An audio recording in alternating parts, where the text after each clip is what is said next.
I'm going to go ahead and start the presentation on education, our education on nutrition.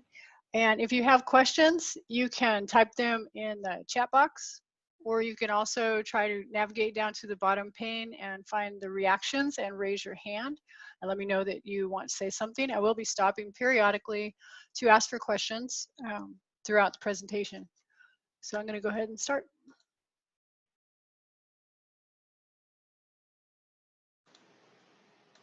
I will be sharing my screen. There we go. So I'm Michelle McGuire. I'm a case manager with the Family Caregiver Support Program at St. Barnabas. And this is our monthly education forum. This month we're doing nutrition and kind of a alternative diet choices is a place I'm going to start today.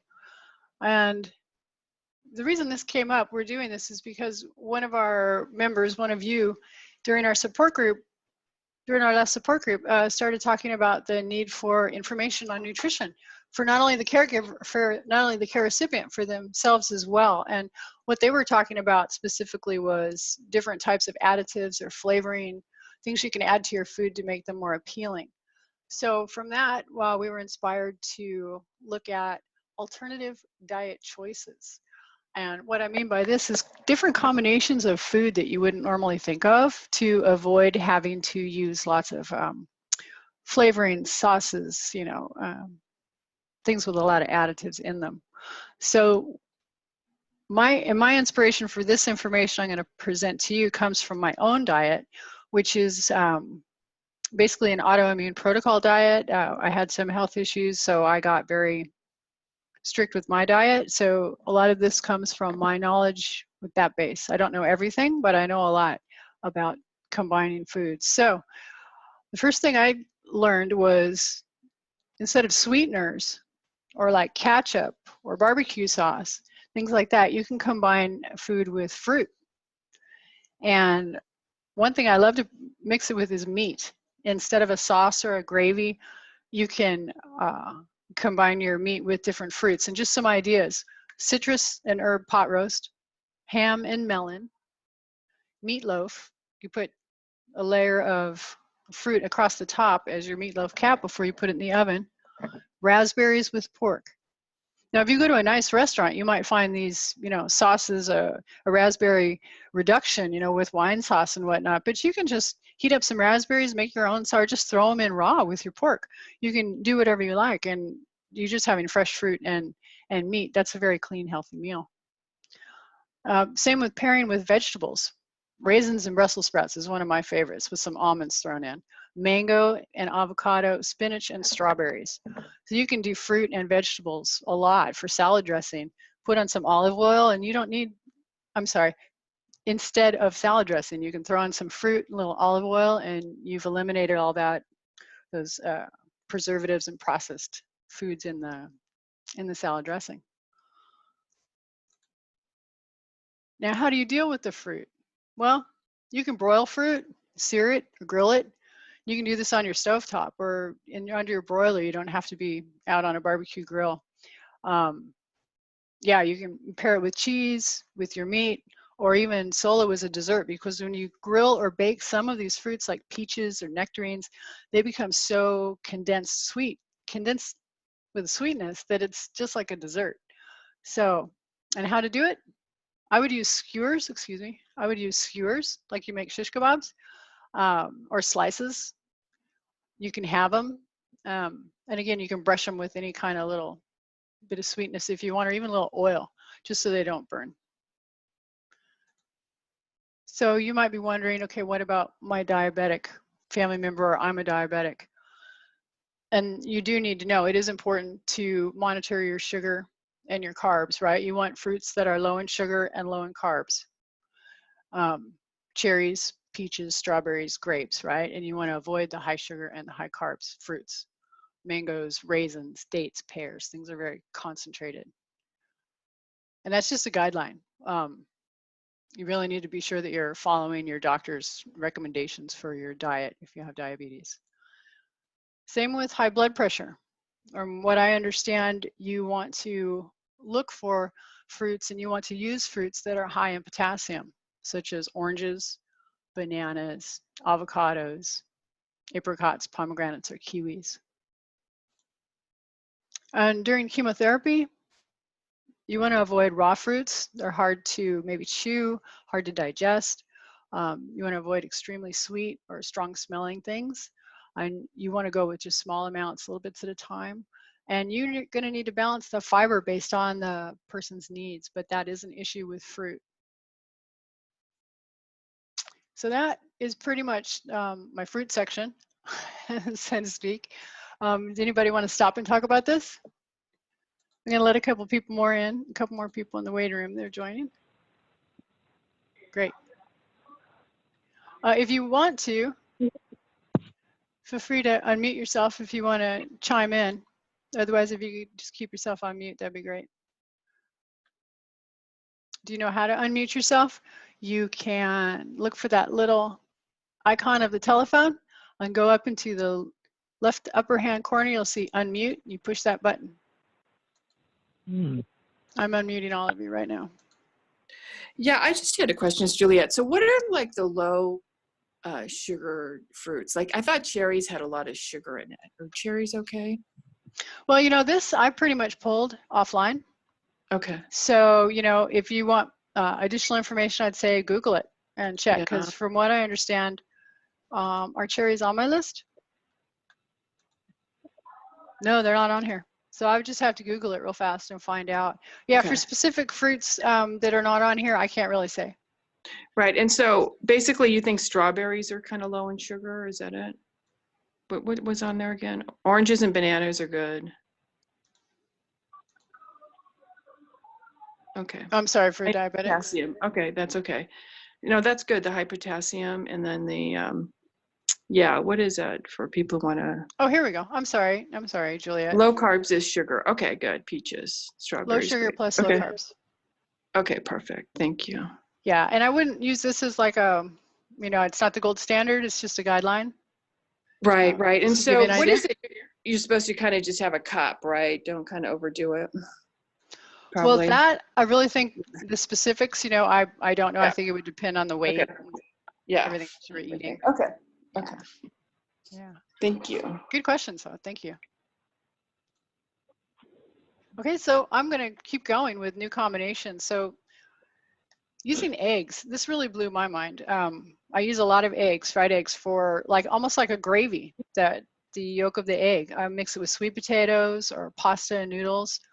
I'll put a fried egg over greens with butternut squash, or I'll drop an egg into a boiling soup, and it'll kind of boil itself, and then you have the egg with the soup, and I really like that. Chocolate, who knew?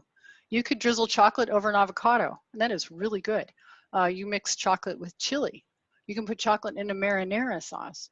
So this is just a way to add some sweetness, or, you know, hey, you know, slices of avocado with a little bit of chocolate for dessert, maybe. Or these are just some ways to kind of slide in some healthier, newer kind of combinations, keep things interesting. Okay. Now more into sauces and flavoring, mostly about butter. Myself, I don't use any butter. This was a difficult shift for me, but once I made it, I feel better without butter, and I don't miss it. For rice, pasta, or vegetables, I just use a little olive oil, and I'll mix it with herbs and garlic and onion and heat that up a little bit, and then toss my pasta or toss my vegetables with that. For toast, I'll just use a fruit spread or avocado, hummus, peanut butter, really anything I want. Potatoes, I don't eat potatoes, I eat sweet potatoes, but you can grill them or toss them, you know, with herbs. You can mash them with olive oil and add a little chicken stock. Will add flavor, and then you don't have to put as much, or you don't have to use butter at all. I make my own salad dressings. You can buy healthy dressings. You just want to make sure there's very little ingredients in them. There's lots of binders and oils and whatnot put into sauces and dressings. So again, I make my own. I just use oil, vinegar, and water, and I add whatever I want: herbs, fruit juice, wine, cheese, mustard. Some of my favorite products I've talked about in our support groups, something called cocoa aminos. I'm actually going to advance. This is cocoa aminos. This is what they look like. And it's actually the nectar that is pressed out of the coconut itself, a coconut flour. It's the nectar that is squeezed out. And it's full of amino acids, which are really good for us. So I use this as a sauce for everything in my soup, in my salad dressing, all kinds of things. So I also use maple syrup and date paste for sweeteners. And I'm a big fan of Mrs. Dash, and also just turmeric. I put turmeric in pretty much everything that I make. So again, there's those cocoa aminos. Any questions or comments at this point? Anybody else have any interesting combinations they use or things that they've discovered? I try to cook with like a little, not as much oil, and that seems to be better. Are you cooking with not that much oil as well, Michelle? Yeah, I really try to reduce my oil, and a friend of mine turned me on to a technique. When she stir fries her vegetables, she uses ice cubes. Oh.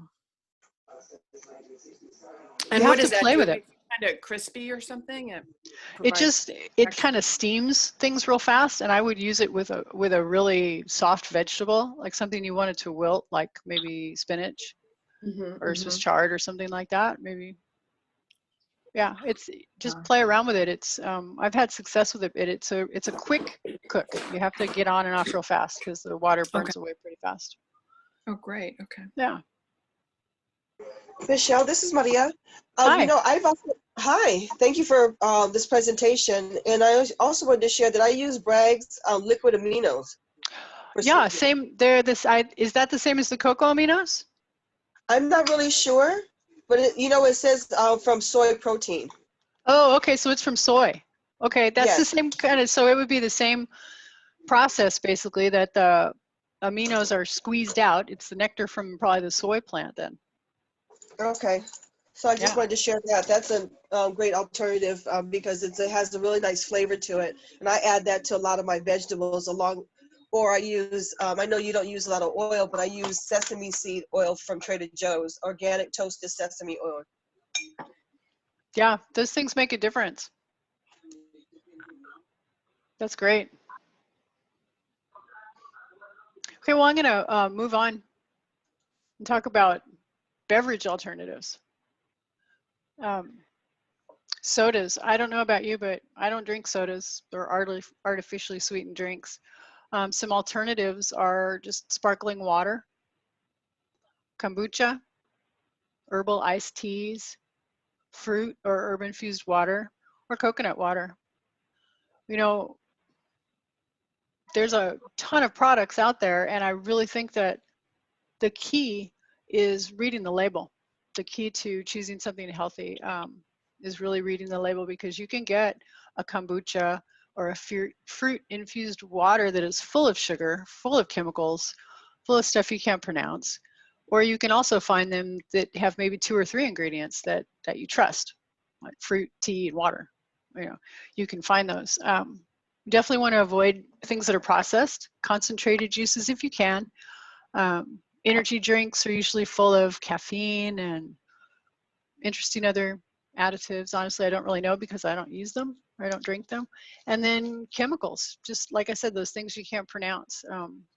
They're often insidious and not too good for you. So I also want to mention for anybody that just came in, if you want to comment, you can try to navigate down to the bottom pane of the Zoom window and find the reactions button, and you can raise your hand, or you can just unmute yourself. Or I'm sorry, you can put something in the chat box for me. But here I talked about labels.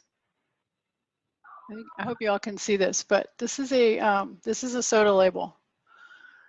So the way they list labels, if you don't know this, is the ingredient that, like the ingredients with the larger amounts are listed first. Like carbonated water makes up most of this soda. Okay, the next largest ingredient is sugar. So this is water and sugar, basically. Citric acid, natural and artificial flavors, modified stewed food starch, all those, there's probably little bits of them, but They're still bad. It's not good. It's all kinds of artificial sodium benzoate, ester gum, calcium, disodium. I did not look these up, but I know that I wouldn't want them in my body. But just looking at this, carbonated water, sugar, and citric acid. Those three, if I read those as the three primary ingredients, I don't need that. It's sugar water with some chemicals in it. So anyway, milk. This is this is one of my favorites because there's so many good alternatives for milk. But it can be kind of confusing.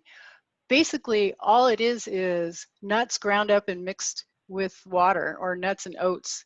And then you can add different flavors like honey, vanilla, maple syrup, date paste, and chocolate.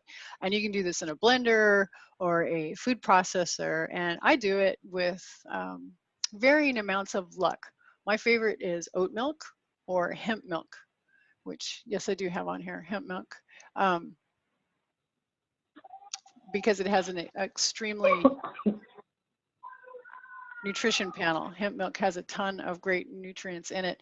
But if you buy these in the store, they're going to have the binders, you know, the guar gum and the potato starch and the things like that that hold them together. They're going to have preservatives, which are often chemicals.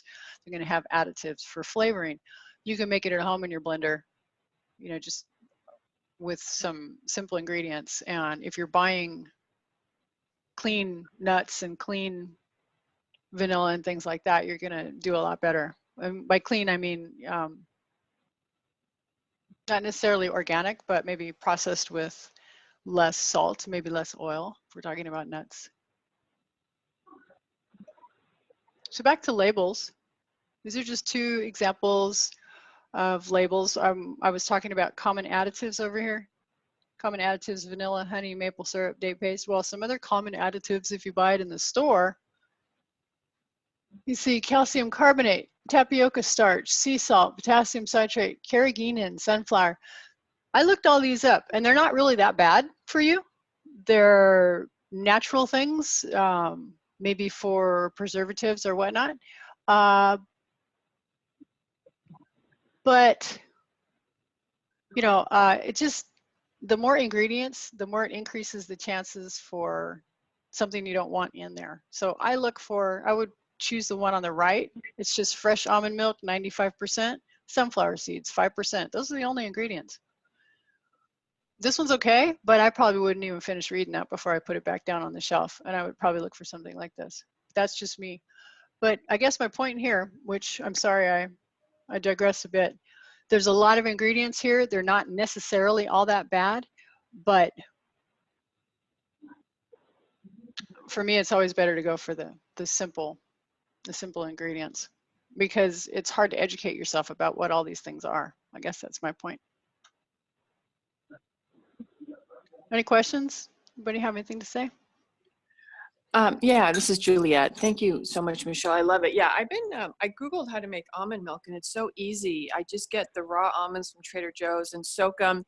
You can soak them overnight, but I just soak them even like 5 or 10 minutes and rinse the water out. And I have a Vitamix, or a high-speed blender, and I add just a little bit of salt, and then you use like a sift or something to, you know, pour it out in, and it's just amazing. I mean, it's so much better than the store-bought, and it's so easy to make. I mean, how do you make your oat and hemp milk?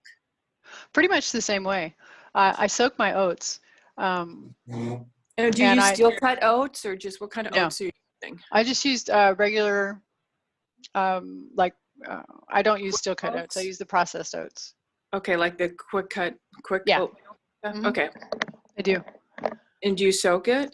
I do. I soak those overnight. Any of the other nuts I don't soak. Okay. I make little batches at a time, so I adjust the water as I go. Right, okay. Yeah, they're very easy to make. I think what's difficult is finding a result that works for you. Right, and what do you use for the hemp? The hemp, I just buy hemp seeds, and I put in vanilla and cinnamon and maple syrup.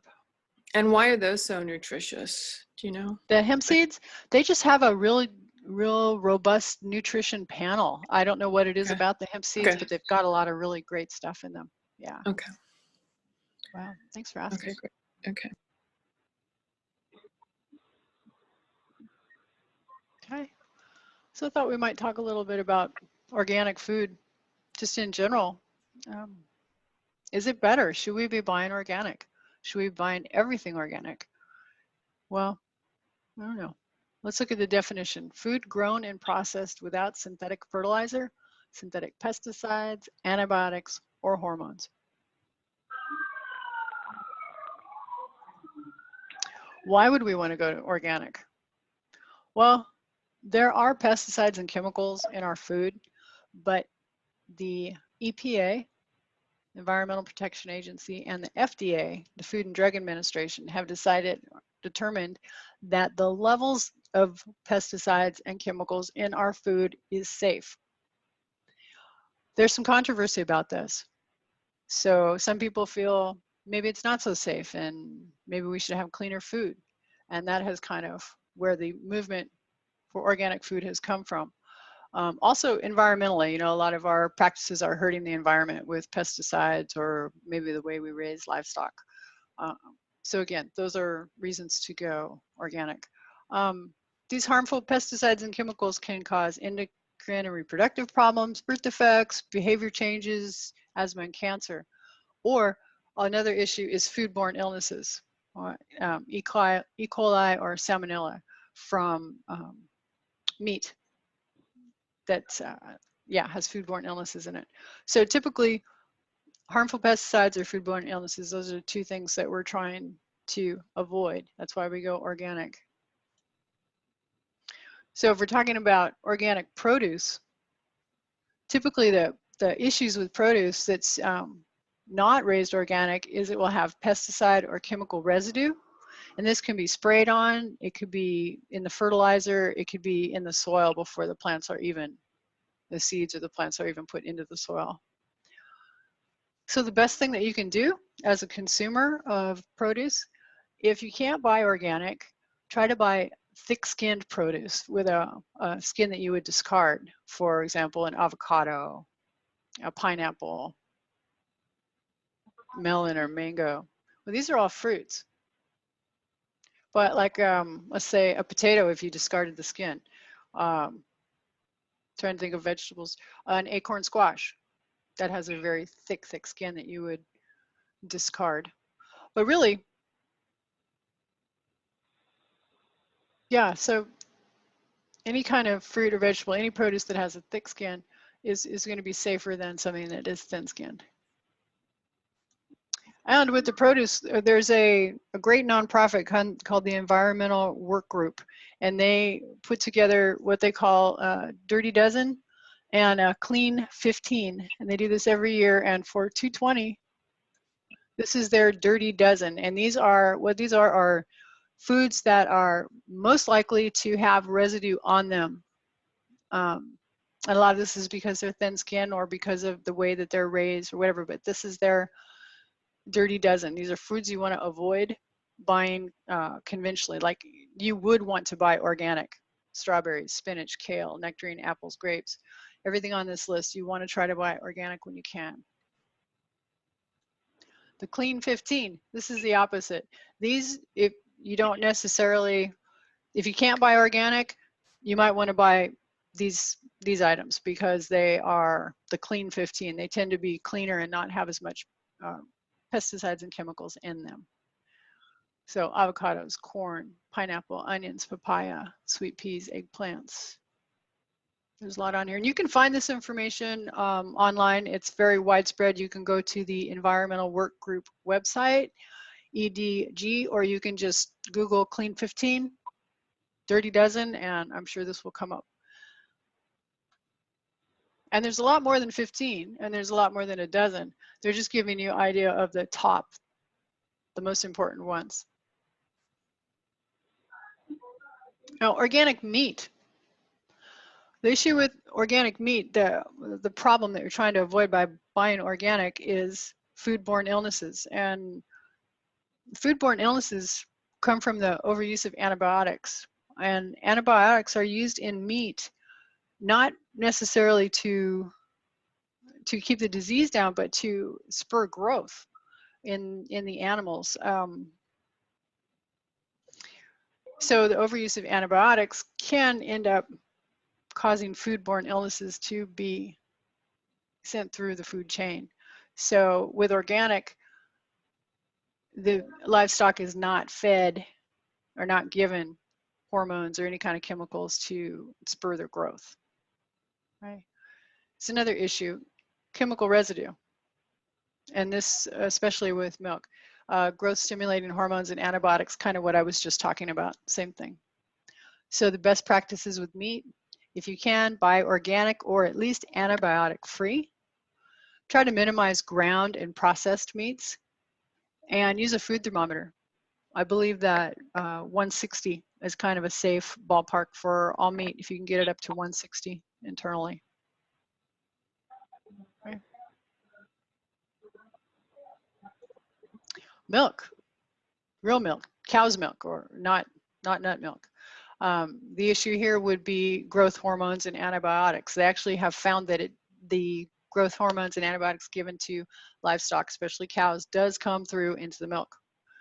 So another issue, how are the animals treated? A lot of people have issues with the way that we treat animals.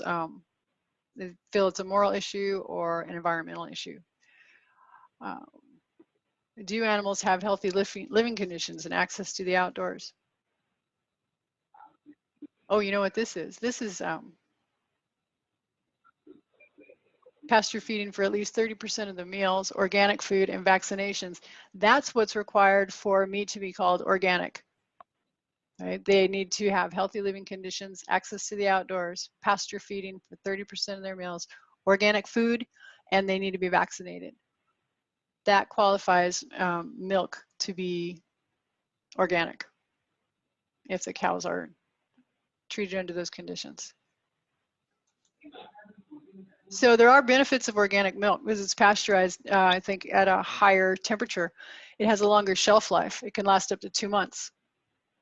It's higher in omega-3 fatty acids. And with cows and chickens, they have found that happier animals produce better, more nutritious food. With chickens, it's, yeah, I have it coming up next.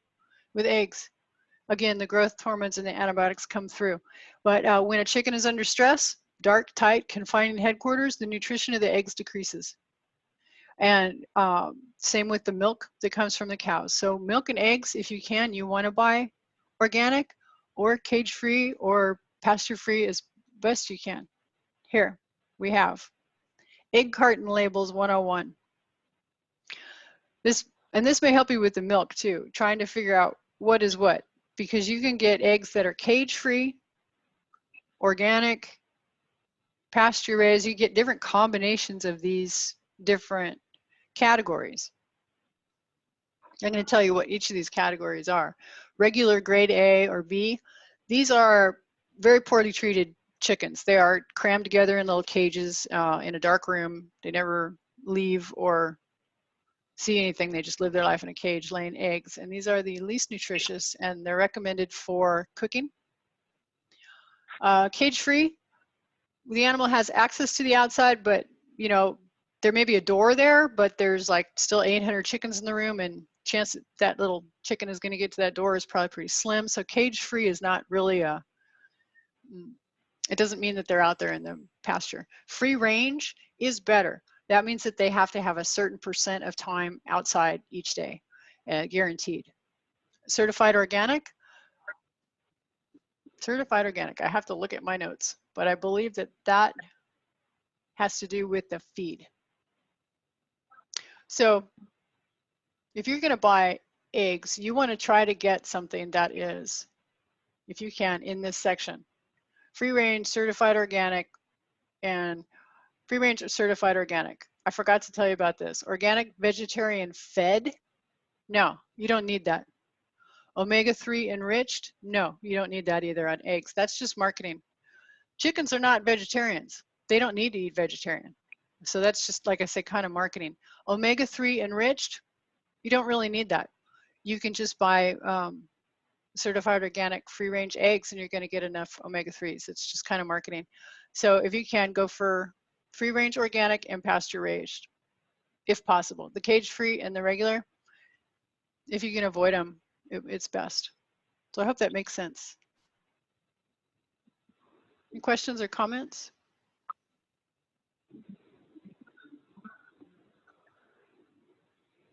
Okay, same thing I was just talking about. Price is a good indicator of quality. I'm going to go back to my previous slide. If you get something up here, pasture raised, organic, these are going to be like $7 or $8, $6, $7 or $8 a dozen eggs. Some people feel it's worth it. You get more nutrition from the eggs, they taste better. So that might be a good trade-off. But now I try to go with the $4 range in here is what I usually buy myself. So again, price is a good indicator of quality.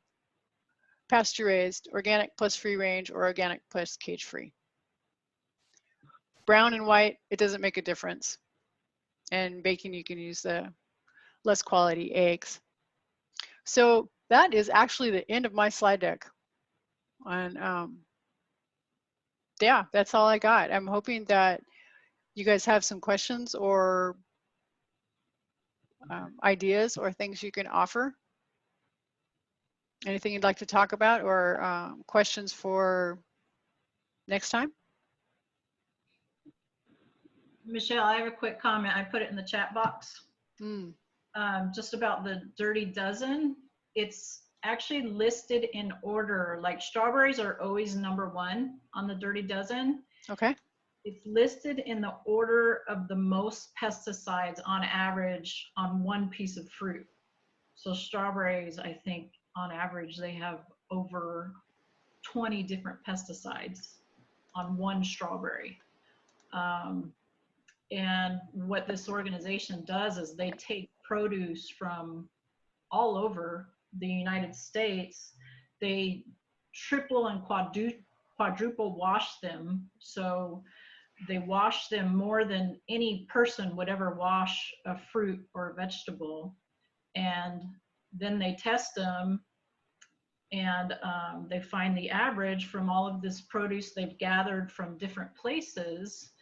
And the average number of pesticides on one piece of fruit, for example, is how they list the Dirty Dozen. So what I've always suggested is if you can't buy organic and you look at any of these that are listed on the Dirty Dozen, if you're not able to buy organic, then don't buy any of these unless you can buy organic. Because the number of pesticides on these food items, it's just not worth it. You can get enough nutrients from the Clean 15 if you can't buy organic, for example. You can get the nutrients that you need from those things if you can't buy organic of the items that are listed on the Dirty Dozen. So. Thank you so much. I really appreciate that.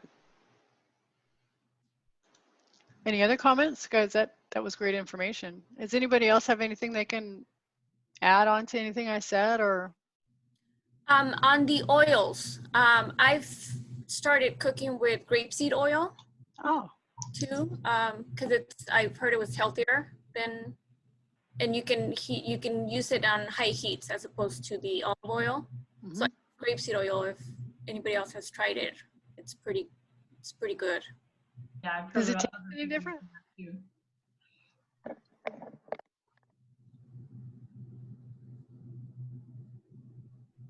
What was that, Michelle? Does it taste any different, the grapeseed oil? I've noticed that it does give it a little different taste to the food, but it's good. You wouldn't. I don't think you would notice the big difference. Okay, I'm gonna try it. I've never used that before. Has anybody used avocado oil? That's supposed to be popular as well. It's Maria. I have used it, but I didn't really care for it. I like olive oil better. It seems just a little cleaner to me. I think think that avocado oil can be cooked at a higher temperature. I think that's the benefit of avocado over olive oil if you are going to be cooking at higher temperatures.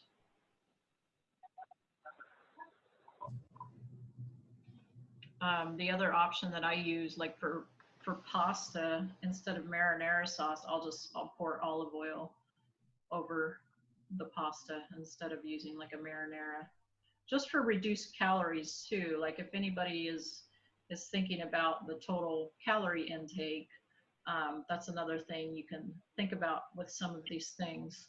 And as far as the fruit and for diabetics, there is a recommendation, and I need to look this up. I don't remember the specifics, but I think it's somewhere around no more than 12 or 15 grams of sugar per meal for diabetics. So that's not a lot of sugar at all. Like I don't even think you would be able to do like a cup of berries. You might be able to do maybe a quarter of a cup, maybe a third or a half in some instances. But yeah, with diabetics, you do have to be careful with the sugar intake.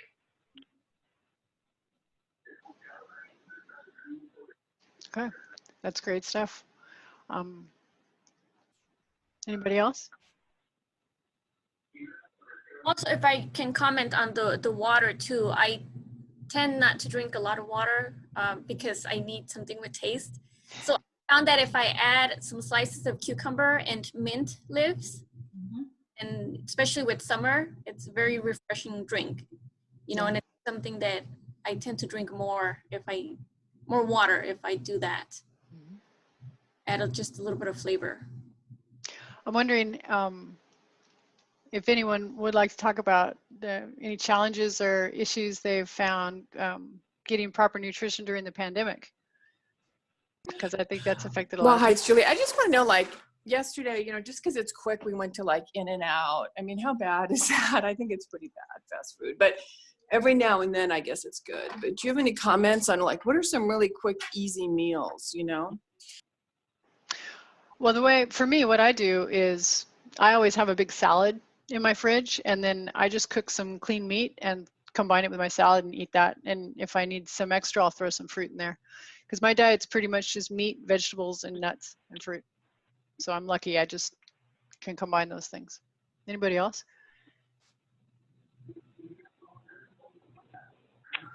Hi, my name is Anna. Hi, Olga. You there? Hi. I'm kind of weird in my family because I'm the one that eat a lot of vegetables, a lot of greens, and I try to be healthy myself. But I have a point that they say I'm on the border diabetics. You know, I'm not there, but I could be in the border. Mm-hmm. And I know that lately, like last night, I got a little something sweet, you know. And I drink milk, and then when I got home, I got some cottage cheese and papaya. And then I said, oh, I think because I'm watching TV, I'm going to eat a little cereal. And I notice if I eat late, I get sick. At night, I sleep, but I don't rest, you know. And I think the sugar bothers me, but I say it's no problem for me yet, you know. But I'm watching, you know, and I walk every day an hour. And in the morning, I have cucumber, celery, and something green, and then milk and flax oil and almonds, and I make a blender, green, everything, you know. And I eat a lot of green things. I really eat meat. I eat meat, but not that much, you know. But a lot of vegetables. That's good. It sounds like you're doing what you need to do to try to prevent moving forward with the diabetes. You know, watching your diet a little bit. You're trying to watch your diet and exercising. Yeah. Because they say I like pineapple, but only one little piece, because they say pineapples and mangoes, there's too much sugar. Mangoes, they're too much. They're not good, you know. But I try to, if I have something, I got only half. You know, I try to cut the size of the food, you know, everything else. And I eat a lot of beans and lentil soup and stuff like that, you know. Yeah, that's I don't great. eat that much oil, you know, that a little bit oil, but salt, I don't eat too much salt. I have no problem with the salt, but I notice if I have salt, my body is very, they say because I'm too clean, my body is very sensitive, you know. Yeah, you But can I really drink feel it. lactic milk. Lactic milk is okay? The Latin milk? Yeah. I don't know. I've been drinking this because it's a diet milk, you know. Diet milk. I don't drink. Yeah. Yeah, I'm not Yeah. familiar with it. Do you know the They call brand it name? lactine. They call it lactine milk. Lactate. Lactine? Yeah. Can you spell it? LAFTA. I see lactine. Lactine milk. That's the kind of milk, but we drink the one is only 2%. I tried to get it, the 1%, but it's like water. Oh, the It's milk. Yeah. yeah. It's a LACTAID. Yeah, that's That's the milk. Oh, lactate. free. Yeah. Yeah. Lactate. Got It's it. called Yeah. lactate. I get that. I like that. I tried to drink the purple one, but it's like a water. Oh, Because I have high triglycerides, you know. Yeah. I have to watch those, you know. But I'm doing okay. I start away from a lot of sweet bread. I divorced the bakery, you know, and I try not to eat. I'm more tortillas, the small one, you know, the one for taquitos, that one little yeah. one. Yeah. Everything try to make it small. That's good. Kind of just modifying things a little bit across the board instead of making huge changes. Mm-hmm. That's good. But I eat a lot of solids, a lot of solids. Mm. Michelle, Maria asked if coconut water can upset stomach. I'm not sure about that. Well, yeah, I haven't heard that it has a propensity to do that, but I could see that it might. I mean, I think that just testing a little bit out the first time you do it, maybe dilute it with some regular water, just to try it out first, because I think that's a good question. I think it might be on an individual basis. I have not heard anything about that.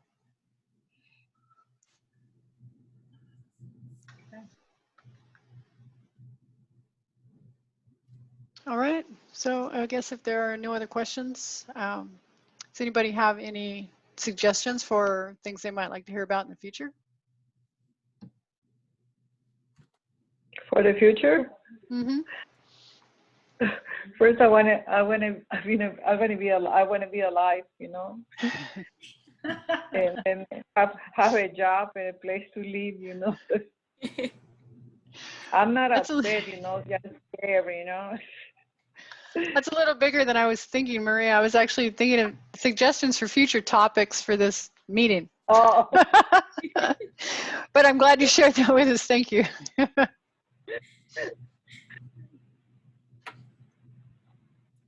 Yeah, we want to do these educational training presentations every Wednesday now. So if anybody has anything that you'd like to talk about, next Wednesday it'll be something different. We might, if there's a big interest in nutrition in general, we might have a nutrition one at least once a month, and we can cover different topics. We can talk about specific chronic conditions like diabetes and high blood pressure, cancer, things like that. So, but as far as other things that you want to talk about or learn about, we can talk about. Right before the pandemic happened, we started a fall prevention exercise class, and we are actually doing that at St. Barnabas. So we can talk about exercise, fall prevention. We can talk about transfer techniques. We can talk about dementia, Alzheimer's. I mean, whatever you want to know more information about, and we can kind of have a little bit of a discussion about whatever topic. Oh, I have a subject. I would like to know about is this a disease that is, I run a race for that disease, you know, but nobody talks about. And I met a couple of people, they have that disease and they don't know how to get it. They call it scleroderma. Oh, scleroderma. Yeah. I'm familiar with scleroderma. You know, I met this guy in the bakery like a couple of years ago, and his girlfriend from Colombia has she said when she arrived to the United States, she was healthy, and then she got very sick. And then because I ran for the organization for the scleroderma because my aunt has the disease almost 10 years, I recommend him to go to the place over there over close to the airport, and he went there and they helped him a lot. They sent the lady to UCLA and they tried to help her because she was not able to walk and her arm was stick together to her. She was bending and I couldn't extend her arms and her fingers. And then they helped her a lot, but then she decided to go back to Colombia. And in Colombia, because nobody have that disease, they're helping her a lot. But I tried to help my aunt, but she doesn't want any help. She just want to be sitting there, you know. It's very sad. She's still young, you know, and the other lady, she was about 40 when she got it. But I met a lot of children, you know, babies, and when I raised for raising money over there in La Mirada, there was a lot of young, it's no age for the disease, you know. They don't know how to start it, you know. And I would like to hear more about that. About the disease scleroderma? Yeah, scleroderma. Mm-hmm.